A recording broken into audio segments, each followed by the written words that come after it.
Salut les internets, salut Thomas, vous regardez Les Squatteurs de Ciné l'hebdo et cette semaine on a squatté pour vous les fauteuils sans carte de réduction 12,25 malheureusement du 15h17 pour Paris, le dernier film de Clint Eastwood, 87 ans compteur quand même, le bougre, et qui continue sur sa lancée d'adaptation de faits réels et avec des héros du quotidien bien évidemment, avec American Sniper en 2015 et Sully en 2016, mais mon cher Thomas, de quoi ça retourne ce petit film? Le 15h17 pour Paris, en fait il s'agit tout simplement de l'histoire récente et vraie de trois jeunes Américains qui ont, au cours d'un séjour en Europe, embarqué dans ce train entre Amsterdam et Paris un beau jour du 21 août 2015 et grâce à une action héroïque permis de déjouer un attentat islamique. Mais au-delà de ça, le film s'attarde surtout sur leur parcours depuis leur jeunesse et qui les a conduits jusqu'à la série d'événements qui les a conduits jusqu'à cet instant bien précis. Bref, tout un programme encore une fois. Voilà, il est temps de vous dire maintenant ce qu'on a pensé de ce film. Et personnellement, même si je trouve clairement que c'est pas le meilleur des films de Clint Eastwood, on est quand même loin de la purge qu'on nous a vendue. C'est pour ça que je lui attribue la note peut-être un peu généreuse de 3 sur 5. Bon, toi Thibaut, qu'est-ce que t'en as pensé ?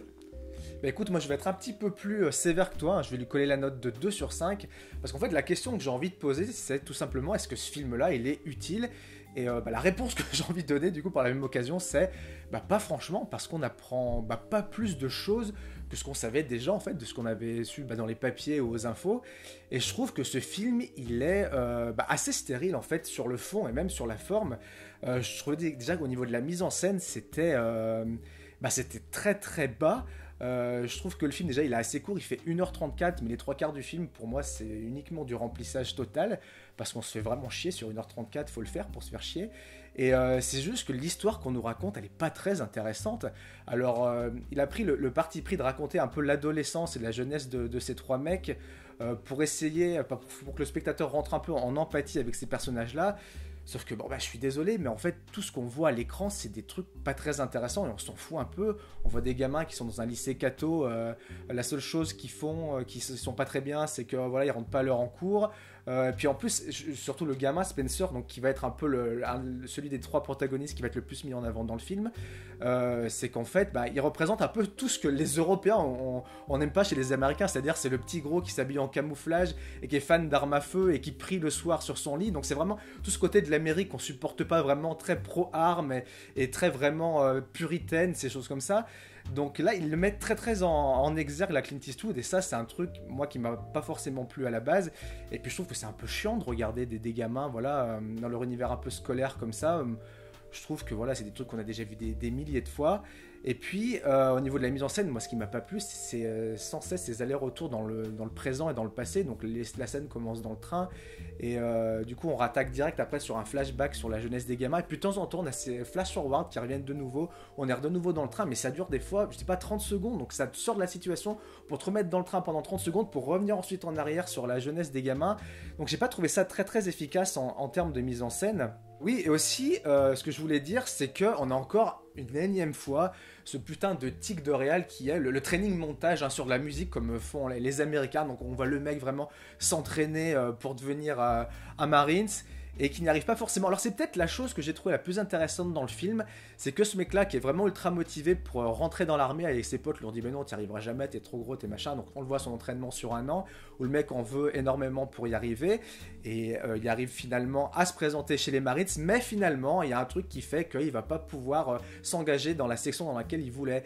Et après une autre fois, un peu plus tard dans le film, il y a un truc qu'il veut faire et qu'il peut pas faire aussi dans le corps de l'armée, donc il se retrouve un peu rétrogradé dans un service où il fait pas grand chose. Donc ça j'ai trouvé ça, on va dire, ce petit côté intéressant qui fait que voilà, cette espèce de fabrication entre guillemets du héros qui va pas forcément aller là où il a envie d'aller.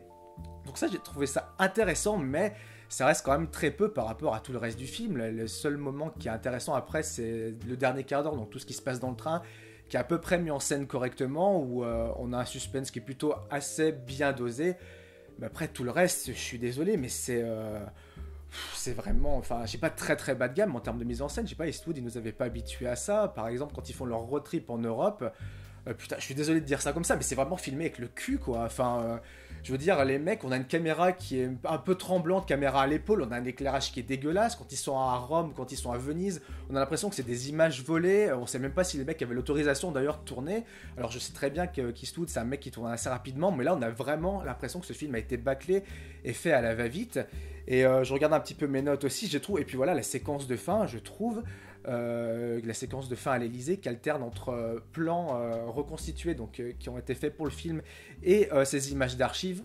Et ben, je trouve que ça fonctionne pas du tout. Déjà, c'est beaucoup trop long. Je sais pas, j'ai l'impression que la séquence dure 10 minutes. Et puis, on oscille entre ce discours du vrai François Hollande, donc ces images d'archives, et ces images retournées avec une doublure qui est faite par Patrick Braoudet, donc on voit uniquement de dos, mais à laquelle on croit absolument pas, parce qu'il déjà, il a pas la même carrure, il a pas la même implantation de cheveux. Donc, on voit ce Patrick Braoudet de dos, avec ce discours de François Hollande qui continue de défiler. Et puis, c'est pareil, on alterne entre le montage d'images d'archives et de prise de vue. Et ouais, non, je trouve que ça fonctionne pas du tout.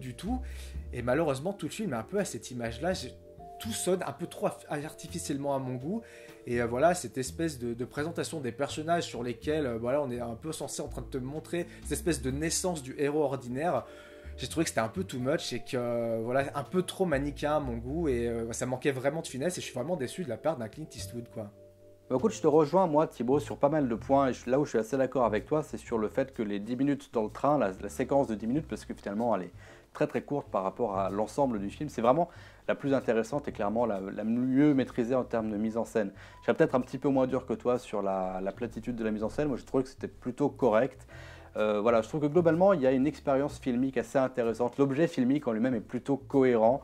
On suit avec plaisir, enfin avec plaisir, j'exagère peut-être un petit peu, mais en tout cas, on suit facilement cette histoire, cette construction qui fonctionne assez bien du personnage des personnages, mais on se concentre quand même pas mal sur Spencer finalement, hein, depuis son enfance jusqu'au moment de cet attentat. Donc là-dessus, moi, j'ai pas grand-chose à lui reprocher au film. Je trouve que voilà, Clint Eastwood, c'est un mec qui a fait ses preuves par le passé et il a plus grand-chose à démontrer de ce côté-là. Et je trouve qu'il maîtrise plutôt bien son sujet, vraiment. Donc plutôt, moi, ce qui m'a dérangé finalement, c'est l'idéologie qui véhicule à travers ce film. C'est déjà quelque chose que j'avais vraiment ressenti assez fortement sur American Sniper, et là, je le ressens aussi.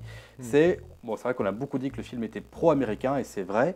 Mais au-delà de ça, c'est une certaine idée de l'Amérique quand même, hein. C'est l'Amérique très croyante, très chrétienne, c'est l'Amérique très pro-militariste, c'est l'Amérique du lobby des armes, hein. On sait que Clint Eastwood appartient à la NRA, la fameuse, même à assez haut niveau, la National Rifle Association. Et tous ces aspects-là, ça transparaît vraiment dans le film, hein. On a vraiment un film Fox News qui plaît vraiment aux Américains pro-militaires de 20 ans qui regardent Fox News. Un petit peu les gens qui votent pour Trump aujourd'hui, je pense, bizarrement. Ouais. Et voilà, moi, c'est un aspect qui m'a vraiment dérangé parce que je pense que le film ne s'adresse qu'à eux. Et si on n'appartient pas à cette catégorie de personnes, il y a un côté vraiment, on sent à côté du ton du film, en fait. On est vraiment loin des films assez humains qu'avait pu nous pondre Eastwood il n'y a pas si longtemps que ça, pourtant, avec des... j'ai oublié le nom de ce film sur la boxeuse. Aide-moi, Thibaut. Ah oui, Million Dollar Baby. Million Dollar Baby, ou même après Grand Torino. Voilà, je trouve qu'on est vraiment très loin de ça, et pourtant, c'est quand même pas des films qui sont si vieux que ça. Et puis au-delà de ça, il y a un autre truc qui m'a vraiment dérangé. C'est le côté construction complètement artificielle de ce héros, là, de Spencer. Alors on est d'accord que ce qu'a fait le mec, ce qu'ont fait ces trois gars, c'est un acte hyper héroïque. Évidemment que tout le monde n'aurait pas agi comme eux, et évidemment que grâce à leur acte très courageux, ils ont permis d'éviter un massacre. Ça, personne ne peut leur enlever ça, et personne ne veut leur enlever ça de toute façon. Bien sûr, ouais. Mais de là à chercher à construire une espèce de mythologie autour de ce personnage, parce que c'est vraiment ce qu'il fait, là, Eastwood, hein, il revient jusqu'à ses origines pour nous expliquer en fait que finalement tous les petits événements de sa vie, chacun de ses échecs ou chacun de ses petits apprentissages, l'ont conduit finalement vraiment à ce moment clé, à cette espèce de clé de voûte dans sa vie. Il était destiné à ça. Il y a vraiment ce message-là qui est distillé dans le film de manière pas très subtile en plus. Vraiment, oui, on sent que le personnage est fabriqué du coup par rapport à ça. C'est ça. Alors je pense que c'est pas vrai. Je pense pas que ce mec-là ait la prétention de croire être une espèce d'envoyé divin destiné à agir précisément et exactement comme il faut à ce moment-là. Je pense que, alors si c'est vrai, c'est un mec qui a un gros problème à mon avis, mais voilà, c'est un aspect qui m'a vraiment dérangé là aussi. Malgré tout, si on arrive à franchir à oublier ce petit aspect-là du film, ça reste un bon film sur pas un biopic, mais presque, assez agréable à regarder quand même. Ouais. Moi, je veux juste rebondir un petit peu sur la mise en scène. Je trouve que ce qui va pas du coup en termes de mise en scène, c'est par rapport à l'acte en lui-même en fait, qui est dans ce train-là. C'est un acte qui est hyper spontané puisque les mecs ont pas réfléchi, ils ont foncé sur ce gars-là pour essayer de stopper l'assaillant. Alors que tout le film derrière, comme tu disais, prépare en fait à cet acte-là. Donc en fait, on a un truc qui est vraiment préfabriqué pour un acte qui est spontané derrière. Donc en fait, ça bousille tout l'acte spontané en tant que tel, quoi. Donc je trouve que ça marche pas en termes de mise en scène, tout simplement. Je sais pas ce que t'en penses, mais... C'est exactement ce que j'étais en train de te dire. Je trouve qu'en fait, toute cette construction de héros finalement est complètement artificielle. Il confond la construction d'un héros avec un acte héroïque, ce qui n'est pas la même chose à mon avis. Ouais, et puis après, c'est vrai que moi j'ai trouvé que les séquences de leur tour d'Europe, elles sont inutiles, à part voir un mec qui se prend en selfie 50 fois. En plus, ça a vraiment mis avec une insistance, et je trouvais que c'était assez lourd, et ouais, pour moi, ça c'est clairement des séquences de remplissage. Je sais pas ce qu'il a voulu faire, Eastwood, comme ça. Alors, déjà, ça sentait un peu la merde, parce que le film n'a pas été montré à la presse avant de sortir. En général, quand il y a une sorte d'embargo comme ça, tu peux te dire que c'est que les mecs sont pas très sûrs de ce qu'ils vont sortir. Et honnêtement, moi je peux le comprendre un peu parce que. Moi je comprends pas, je sais même pas si c'est Eastwood qui a fait ce truc là parce que je trouve ça hyper faible en termes de mise en scène, je comprends pas. Alors que c'est un mec qui a quand même fait des putains de chefs-d'œuvre quoi. J'ai vraiment du mal à comprendre ce film, mais surtout pourquoi il a été fait, pourquoi il a été développé. Pour moi, c'est beaucoup trop rapide. Et les trois, ce que tu dis, c'est vrai pour ces 3 derniers films finalement. Hein. Je sais pas, j'ai l'impression qu'il a pris une espèce de virage dans sa filmo sur ses vieux jours, comme si tout d'un coup il voulait politiser son cinéma, ce qui n'était pas tout à fait récent chez lui non plus, mais à ce point-là, et puis avec cet angle-là, c'est quand même c'est particulier. Et moi, j'avoue que j'attends plus grand-chose maintenant de ce mec-là. Voilà. Bah, ce qu'il y a, c'est que ça, en fait, ces derniers films manquent un peu de finesse, c'est surtout ça le problème, quoi. Ouais. Bon, alors, du coup, concrètement, toi, qu'est-ce que tu gardes, qu'est-ce que tu laisses?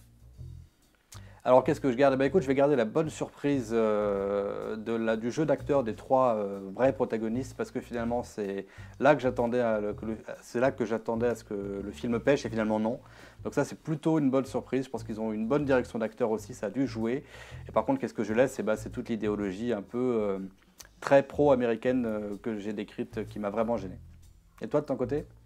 Alors moi, ce que je vais garder, tout simplement, je pense que c'est la séquence du train, finalement, le dernier quart d'heure, donc sur 1h34, c'est pas énormissime, mais bon, c'est toujours ça de prix, il y a certains films où il n'y a quasiment rien à sauver, où je trouve que voilà, en termes de tension, c'est plutôt bien installé, c'est plutôt bien foutu. Le jeu des acteurs aussi, on aurait pu craindre le pire, c'est pas trop mal, franchement, c'est pas oufissime, mais ça fait le job correctement. Et ce que je laisse, moi, évidemment, je pense que je l'ai assez dit, c'est toute cette mise en scène qui est pour moi ultra plate. Et aussi l'écriture, il y a une avarice en termes d'écriture de personnages. On a 3 persos, sauf qu'il n'y en a qu'un seul qui est mis en avant, les 2 autres sont quasiment inexistants, donc en fait on en a complètement rien à foutre. Et quand on les retrouve finalement les 3 à la fin, j'ai l'impression qu'ils servent plus de faire valoir qu'autre chose.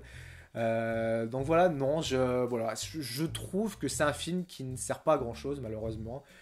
J'ai l'impression limite que c'est pas mieux que les espèces de reconstitutions que tu regardes sur NRJ12 quand tu regardes du Morandini, c'est sur les affaires criminelles quoi, tu vois.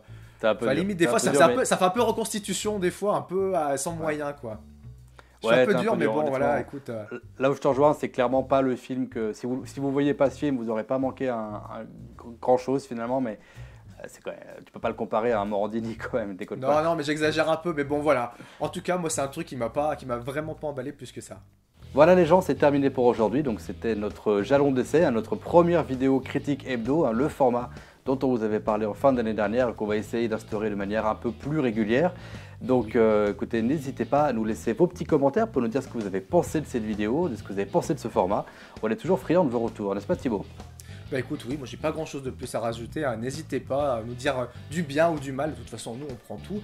Comme l'a dit Thomas, c'est pas gravé dans le marbre, et nous on se retrouve bien évidemment la semaine prochaine pour un nouveau chef-d'œuvre du 7e art, et d'ici là, n'oubliez pas...